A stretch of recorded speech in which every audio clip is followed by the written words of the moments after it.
Goku ভাই তাড়াতাড়ি এসো, শহর ধ্বংস হয়ে যাচ্ছে। এক ভয়ঙ্কর কালো রোবট সবাইকে লোহার মূর্তিতে পরিণত করছে। কি বলিস? তাড়াতাড়ি চল। তুই আমার মানুষদের স্পর্শ করলি কেন? যদি গ্রামবাসীদের বাঁচাতে চাও তাহলে শিখানগরী থেকে লাল নীল স্ফটিক নিয়ে এসো। এইটা আমার শেষ সতর্কতা। আমি কাউকে আমার লোকেদের কষ্ট দিতে দেব না।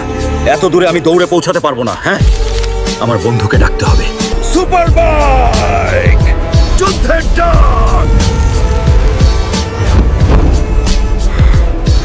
নীল স্ফটিক প্রস্তুত থাকো, আমি আসছি।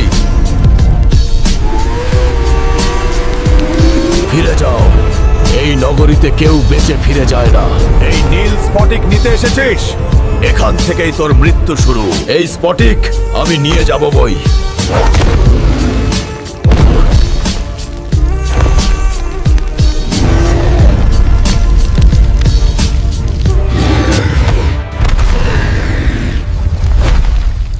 এই লড়াই এখানেই শেষ।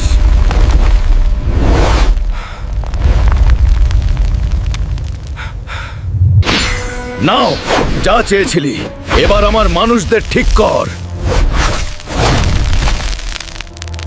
আমরা আবার মানুষ হয়ে গেছি। গোকু, তোমাকে ধন্যবাদ। আমরা স্বাধীন। গোকু, আজ তুমি আবার প্রমাণ করলে তুমি শুধু যোদ্ধা নও, তুমি আমাদের আশা। ধন্যবাদ।